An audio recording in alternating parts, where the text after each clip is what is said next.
Hello, my friends, and welcome back to the Oreaganic podcast. I'm your host, Reagan, and today's episode, we are talking about overthinking and the importance of being aware of where your attention is going. So many of us, me included, lately, can just go through life passively, not really picking a clear direction or a clear path forwards, or kind of having an idea of where we want to go, but not really knowing how to get there, so kind of just putting it on the back burner, going through the motions, and then also feeling bad about that because your brain is constantly thinking, I should be doing more. I should be doing this. I should be doing that. I got to think about what thing's coming next and blah, blah, blah, blah, blah. So it's a really weird parallel between having all these thoughts of feeling like you need to be doing more. There's something that you're missing. Start doing this differently. And also not really having an abundance of clarity on the direction or the path that you really want to be taking forwards, or what you want your life to look like, or what that even means for you to think about what you really desire. It's a weird point of stagnancy, and I'm just going to speak to this phenomena today. So let's get into it. Welcome to the Oreaganic podcast. I'm your host, Reagan, mechanical engineer, lifelong athlete, and recovered overachiever, here to empower you to pursue your highest potential and live freely as your happiest, most organic self. Every week, we'll dive into topics ranging from personal growth, mindset hacks, psychology, and a blend of science and spirituality to give you all the tools you need to stop living on autopilot and start creating a life of freedom, meaning, and fulfillment as your most organic self. If you're ready to become the best version of yourself, then let's plant those seeds and grow.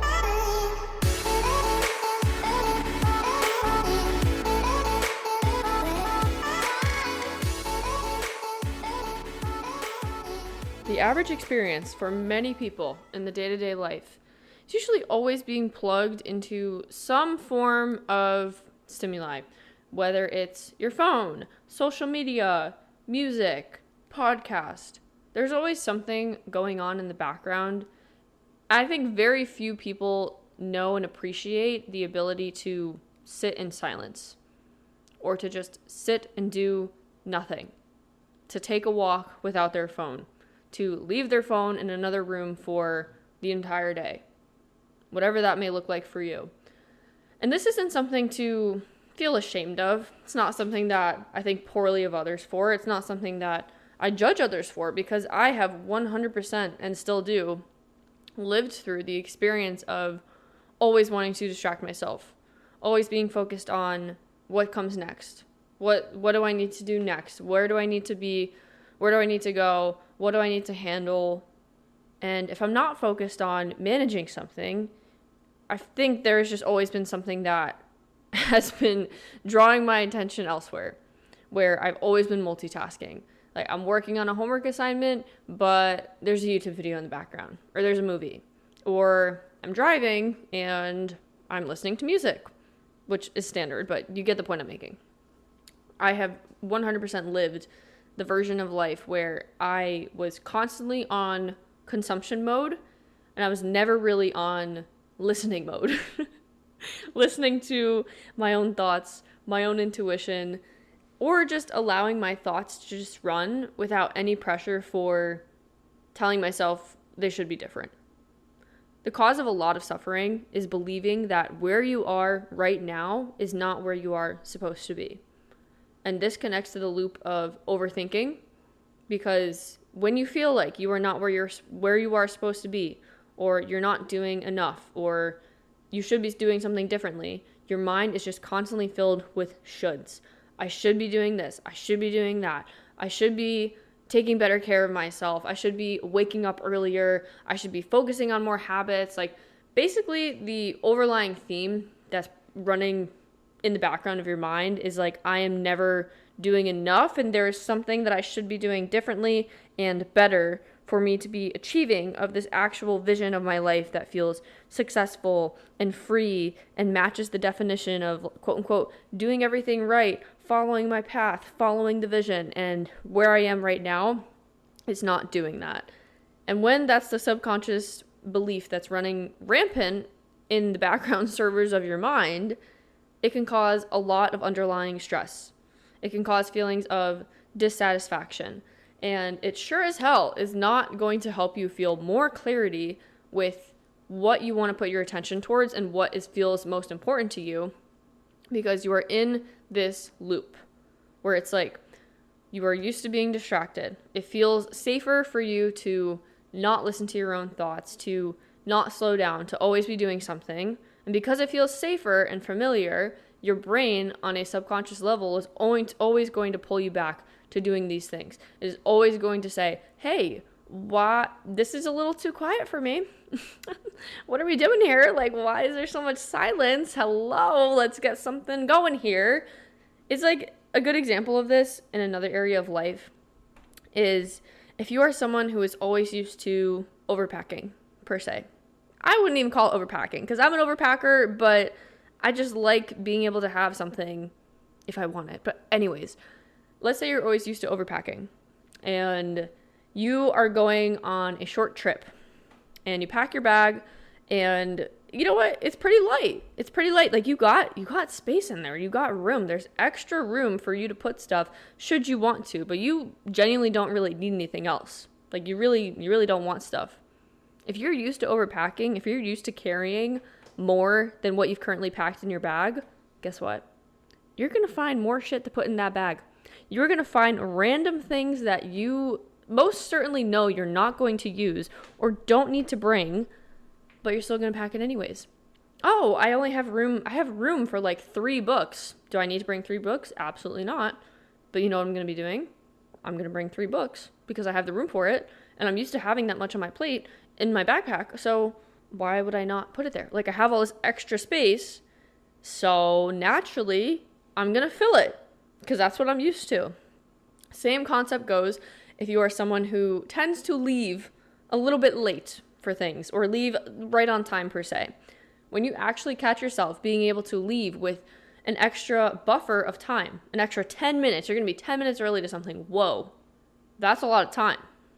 Instead of leaving early, minimizing your stress, actually being somewhere on time or ahead of time, you will tell yourself, without even realizing it, you will find the most random shit to do. You will say, well, what if I want 2 water bottles?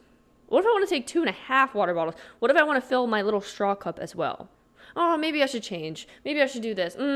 Maybe I should pack some food. Maybe I should pack a little more food. Like, oh, did I forget this? Did I forget that? And next thing you know, your 10 minutes of being early turns into, guess what? I'm right on time again, as I always am.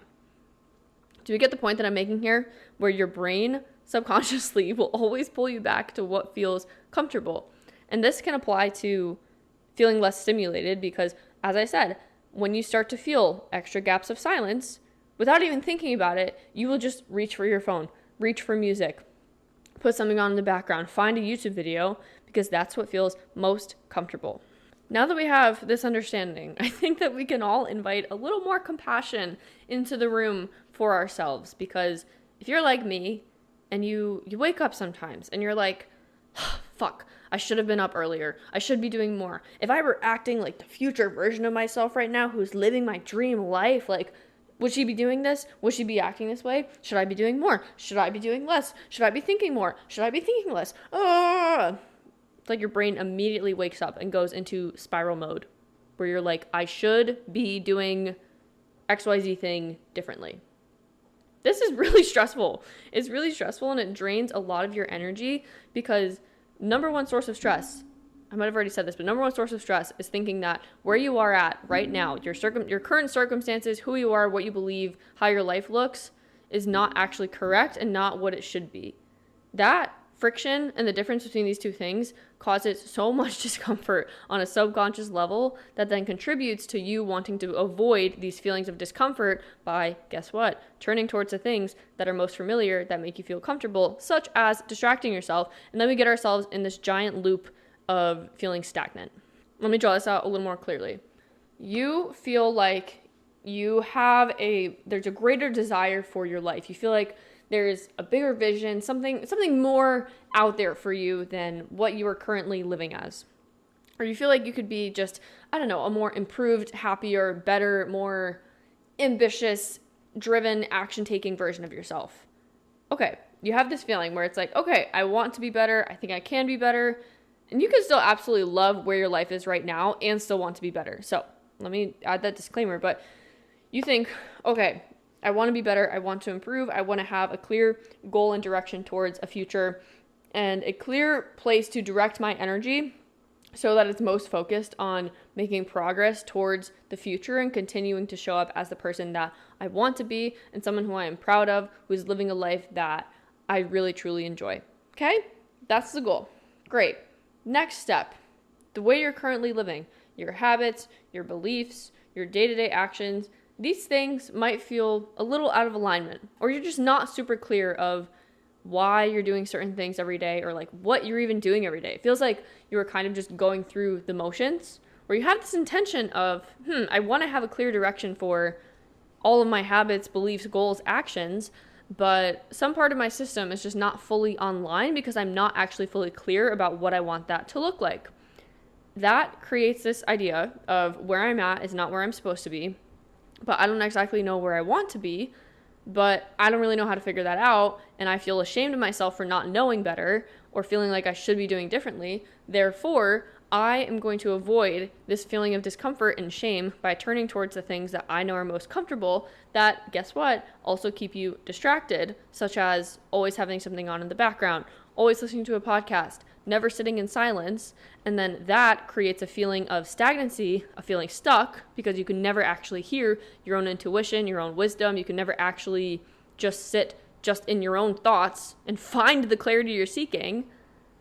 And then you feel stagnant, you feel bad about yourself, and we start the loop again where it's like, oh, I'm not where I'm supposed to be. Ironically, in this circumstance, in this loop, the thing that will actually bring you the most amount of clarity and bring you like 500 steps closer to feeling like you have clarity on where you want to go and how you want to direct your energy every day is actually just fully accepting exactly where you are at right now. Not telling yourself, this should be different, I should be doing more, this needs to be whatever, blah, blah, blah, blah, but instead inviting compassion and unconditional love into the room for yourself so you can actually feel at peace with where things are at. That is what allows you to have the fertile soil from which you can then plant the seeds to grow and continue to grow your future. When it comes to overconsumption, it can be incredibly helpful to understand the greater picture of our entire world at large and why overconsumption is such a problem. Obviously, we have phones, we have the internet. It feels like there is always some screen that is screaming at us to get our attention in some way, shape, or form. You can't even drive on the freaking highway with half a second of peace because there's advertisements literally everywhere. Sometimes the giant, big screen ones that are just blasting in your face. How is that safe? First off, whatever.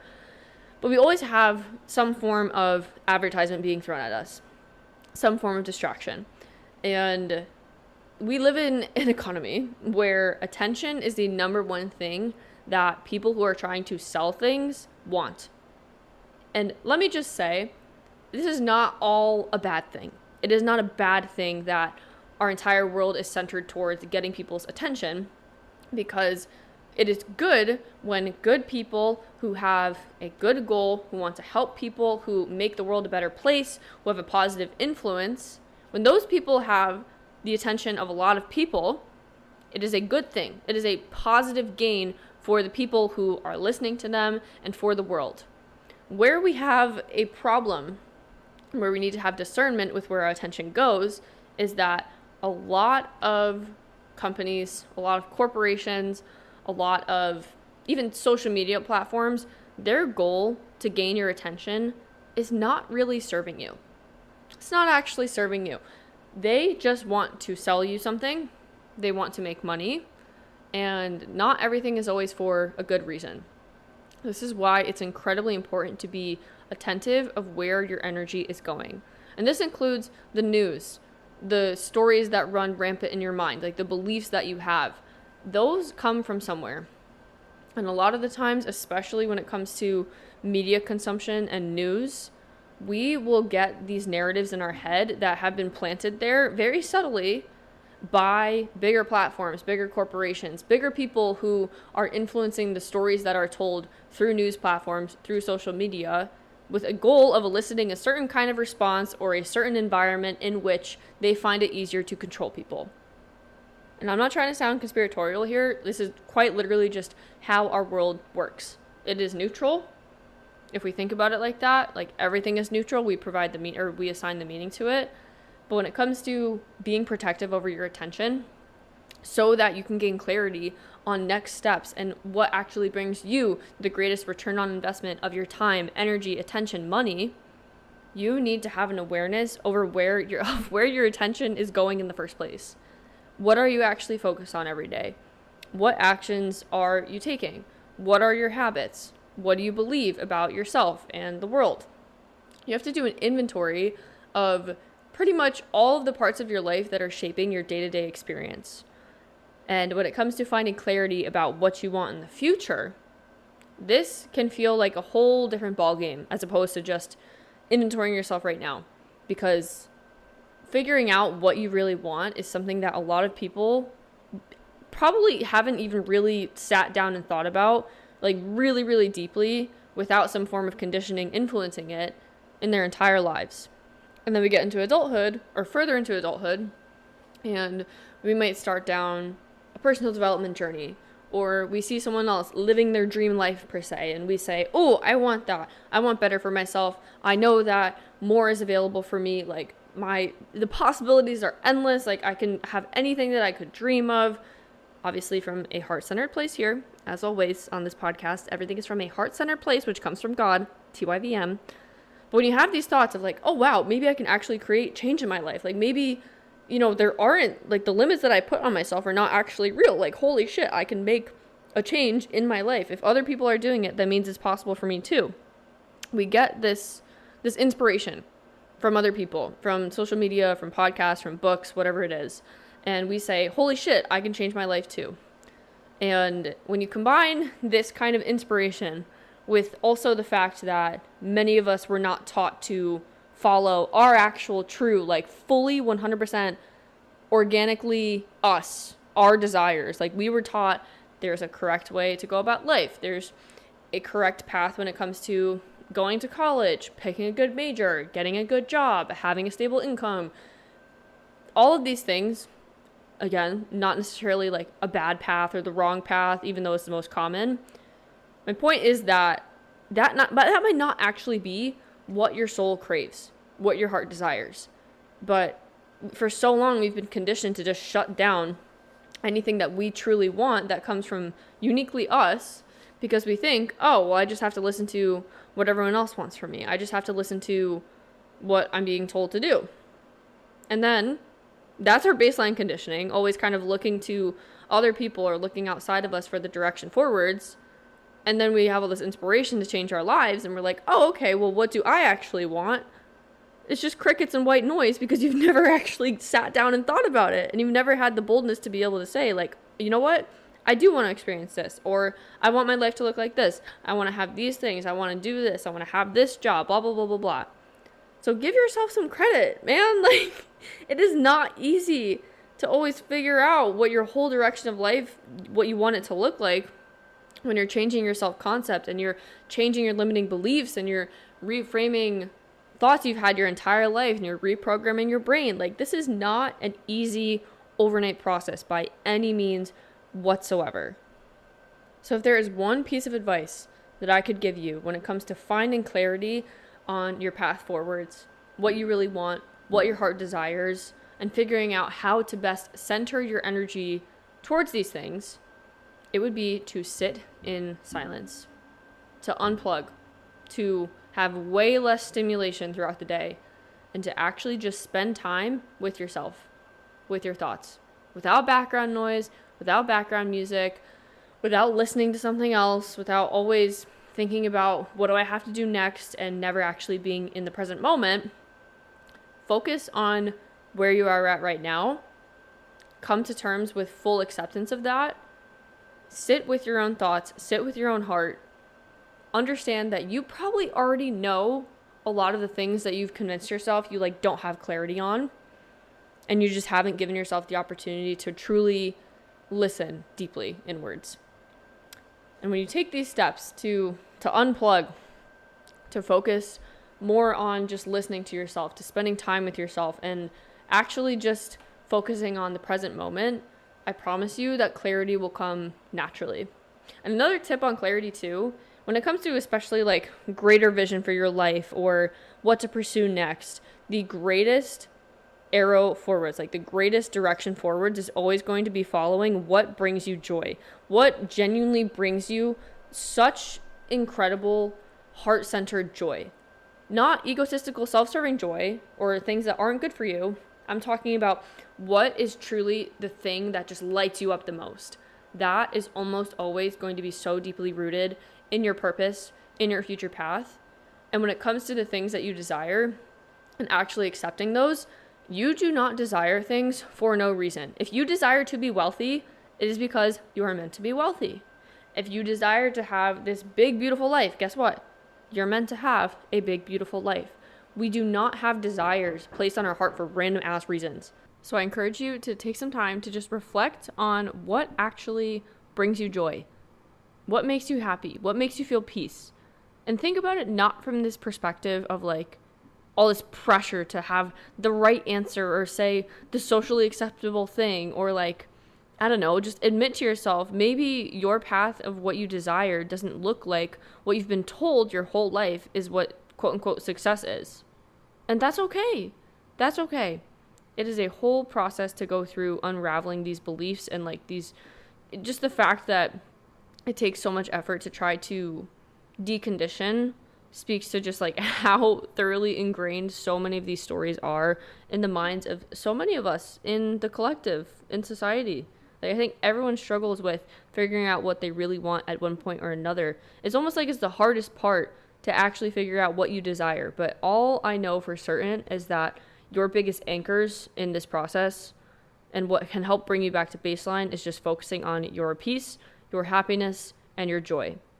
And bonus points if that is something that you receive being of service to others, because I really do feel like the more that we put out into the world, like the more goodness that we give, the more we provide for others from like a heart-centered, full cup kind of place, the more we experience happiness, joy, peace, love, abundance, whatever, and it all comes back to us. So I hope this episode had something in it for you that you can take away from today, and you can just understand and realize how to be a little nicer to yourself and figure out what it actually takes to decondition yourself from thinking that you need to have everything figured out perfectly, or that you should be somewhere that you're not right now, or that like you're not doing something right.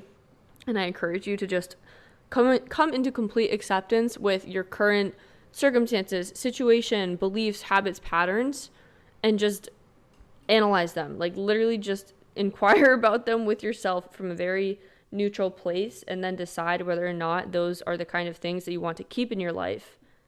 I mean, honestly, an hour of reflection, an hour of deep, intentional, honest reflection can give you back so many years of your life if you do it right. Like so much time can be saved just from taking a step back and sitting with your thoughts, sitting with what comes through, sitting with what's on your heart in terms of what you desire, and actually deciding, you know what?